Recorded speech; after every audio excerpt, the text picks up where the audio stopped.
In part two, I have finished talking about how Derek Bell was opposed to racially integrating American society, especially American schools. In this segment, I'm going to proceed by starting by talking about Ruby Bridges.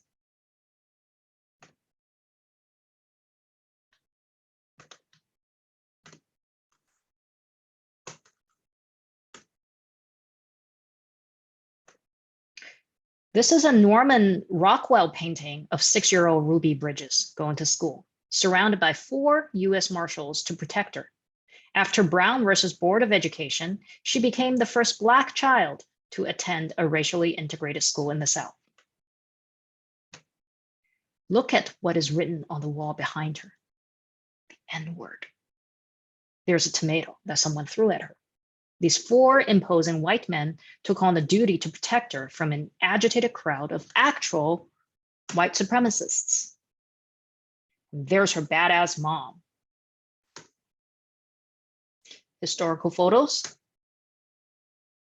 Here is Ruby Bridges in 2013, reunited with Charles Burks, who was 91. He was the only marshal that protected her, who was still alive at that time. Is this a mirage? The last tenet of critical race theory that I want to discuss is this: objective truth is never accessible. Remember this quote? Critical race theory questions the very foundations of the liberal order, including equality theory, legal reasoning, Enlightenment rationalism, and neutral principles of constitutional law. What's Enlightenment rationalism? Helen Pluckrose and James Lindsay explain in Cynical Theories. They write, referring to postmodernism, the scientific method, in particular, is not seen as a better way of producing and legitimizing knowledge than any other, but as one cultural approach among many. That there are real truths about an objective reality out there, and that we can come to know them is, of course, at the root of Enlightenment thinking and central to the development of science. Profoundly radical skepticism about this idea is central to postmodern thinking about knowledge. Embracing this line of thought, critical race theorists are radically skeptical about science and consider rationality a form of cultural oppression. If you read the literature of critical race theory, the academic literature, you will see that instead of publishing quantitative studies, they favor autoethnographies.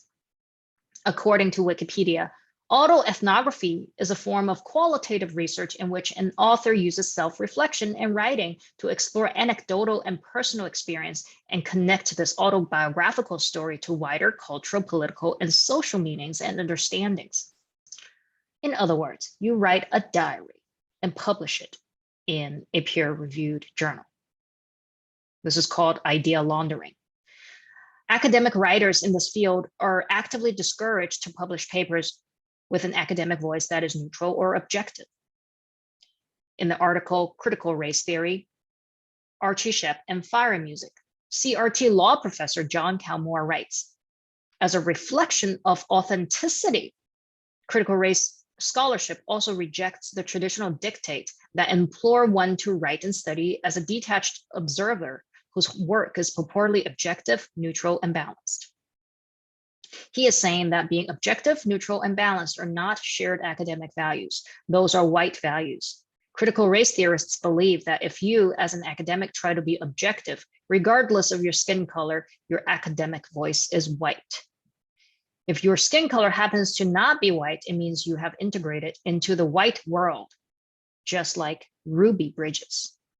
In order to resist a white academic voice, Professor Calmore writes, critical race theorists embrace subjectivity of perspective and are avowedly political.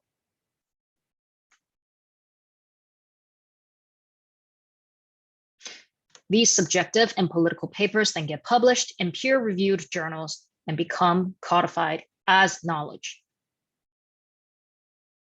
To summarize, critical race theory proposes that white supremacy is the fundamental organizing force of society and that racism is ordinary. It proclaims that being an individual is a marker of whiteness and the idea of individual rights is suspicious. It contends that racism is permanent in a liberal society, that racial progress is always a mirage, and that a racially integrated society serves whiteness. And declares that truth cannot be obtained through scholarly efforts that strive to be objective, because objectivity is white. What do they propose we do about all this systemic racism? Dr. Ibram X. Kendi has a proposal. He writes in How to Be an Anti-Racist. The only remedy to racist discrimination is anti-racist discrimination. The only remedy to past discrimination is present discrimination. The only remedy to present discrimination is future discrimination. Again, he writes in this way. Because racism is permanent, to be a proper Kendian type anti-racist, the requirement to scapegoat, stereotype, and discriminate against oppressors is also permanent.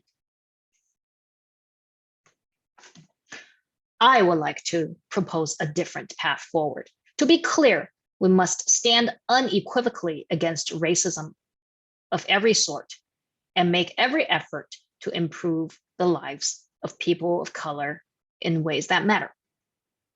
We must be forthright about this, the grotesque racism in our nation's past, and be honest about what racism still exists today.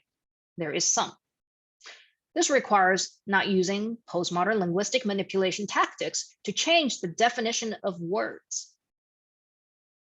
When teaching history to our children and each other, we must not whitewash, and we also must not redwash factual events that transpired, which were painful and barbaric.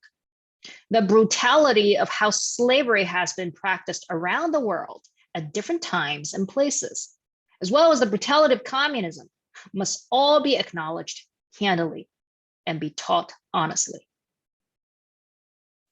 I have been speaking with many colleagues in our health system who are immigrants from communist or formerly communist countries. Like me, they immigrated to the United States for liberty and civil rights. They did not come to the United States to participate in white supremacy.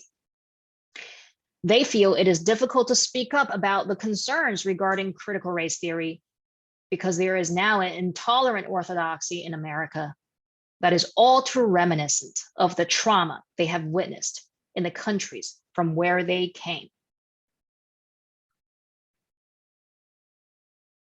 There is more detriment, however, in failing to speak up. As an ethical organization, we must be proactive in advocating for the principles of charity in the workplace. Being charitable means giving people the benefit of the doubt when there are misunderstandings in communication. It means assuming the best possible intention in others until there is tangible evidence to condemn someone as a bigot. It is the opposite of being cynical and looking for microaggressions and bigotry constantly. In the same vein, I advocate for a culture of tolerance and forgiveness so that relationships stand a chance of being repaired when someone does get offended. I thank our health system and regional leaders for modeling and demonstrating a culture of tolerance by elevating diversity of perspectives and inviting me to speak. Charity and tolerance are incompatible with critical race theory. If we adopt CRT in the workplace, we will cause moral injury to most of our employees. Most of us do not want to be complicit in stereotyping and scapegoating our colleagues and patients. Adopting critical race theory in the workplace also puts our health system at risk of lawsuits. It would violate the Equal Protection Clause of the 14th Amendment, as well as Title VII of the Civil Rights Act. Neutral principles of constitutional law still stand. I conclude by directing your attention to this photo of the Memphis sanitation workers' strike, which captures another iconic moment from the civil rights movement. These Black men and some white men are wearing signs that say, "I am a man," as they marched for more humane working conditions while facing the police and National Guard in the 1960s. I am a man. they insist. I am an individual, not a racial category. And I'm like you, deserving of dignity. There weren't many women in sanitation work. Today, these signs would say, I am a human. When my family first immigrated to America in 1993, we didn't speak English. My mom had to work as a seamstress in a sweatshop. She suffered indignities like wage theft and inhumane hours to make $20 a day. Also, during the Cultural Revolution, many doctors who came from Black social classes were reassigned to perform sanitation jobs at the hospital, while unqualified red people practiced medicine and treated patients. The health outcomes under this equity agenda was not great. In a different time and place, I would be a sanitation worker too. For these reasons, I resonate with these Black people's demand for civil rights. I think this photo here is emblematic of what it means to wholly denounce racism and reject identity politics in a heroic commitment to embrace our common humanity, which transcends race, gender, sexuality, religion, and country of origin. You and I are the inheritors of this humanist legacy from these civil rights heroes. Let us now carry this legacy forward by having the discernment and the moral courage to speak up, to reject identity politics and critical race theory in the workplace and in our health systems, and to affirm our individual and common human identity. To learn more, please visit my website, criticalmedtheory.com. These are a few of the authors whose excellent work allowed me to prepare for this talk. Again, special thanks to Dr. James Lindsay for the painstaking scholarship that has made identity Marxism understandable by lay people. Also appreciate the work of Brian Chapman, who has done good work on CRT. Finally, thanks to all the hospital and clinic employees who originally attended my public lecture for keeping an open mind and for supporting my advocacy to uphold charity and tolerance in the workplace. So there you have it, folks. That was the talk I gave at work with very slight modifications that removes references to my employer. As of today, I'm not canceled. I had many fruitful one-on-one conversations with my colleagues, including those who are critical of the content of my lecture. I would like to encourage everyone to follow your conscience and fulfill your duty of speaking the truth in times of danger.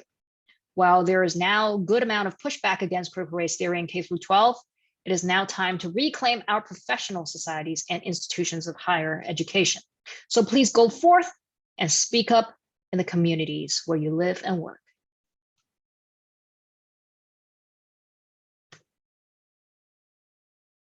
Thank you so much for listening.